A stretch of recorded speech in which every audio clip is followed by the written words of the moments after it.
السلام عليكم ورحمة الله تعالى وبركاته. أهلا وسهلا بالجميع، إن شاء الله كامل تكونوا بخير وبصحة جيدة. اليوم جبت لكم وصفة غولي بالكاناج والشوكولا، وصفة شابة بزاف وبنينة تجيك يعني الجو تاعها بزاف بزاف بزاف بنين. أنا اليوم البسكويت تاعنا واش استعملت فيه؟ استعملت 4 حبات من البيض، استعملت 100 غرام من الفارينة، هنايا 30 غرام من المايزينا، رشة الفانيلا، الملح، رشة الملح، لا فلور دو سيل، هنا انا عندي لا فلور دو سيل، نتوما ديروا الملح كيف كيف، وعندي 90 غرام من السكر البني. تقدروا تستعملوا السكر العادية، يعني ماشي شرط سكر البني. وعندي هنا لو زيست تاع البرتقال، يعني مبشور البرتقال باش تعطينا النكهة. انا واش ندير؟ نطلع السكر تاعي مع البياض كيما دايما، كيما كل يوم نقول لكم، نطلعو بالفوي، يعني بالباتور، حتى يتضاعف الحجم تاعو مليح، ومن بعد نبدا نضيف الفارينه والمايزينا.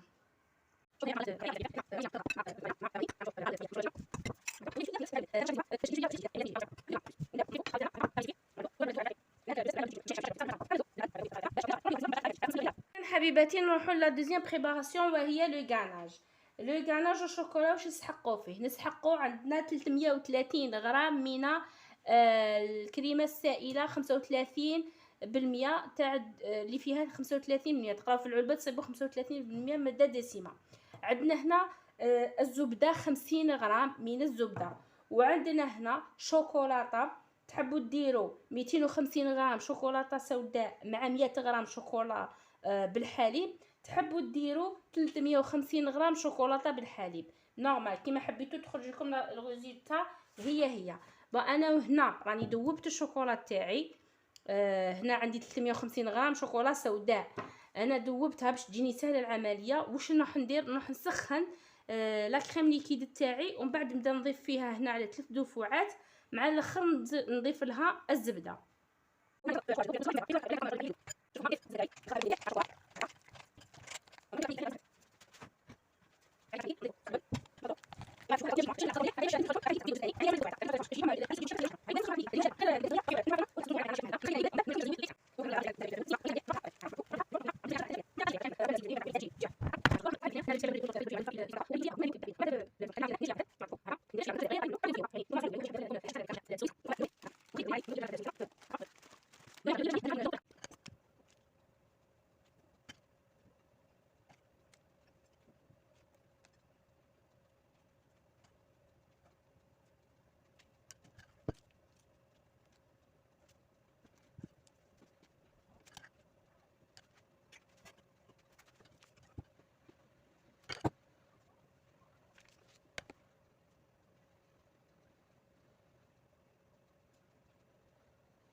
اذا حبيباتي، هنا وصلنا لنهايه الفيديو.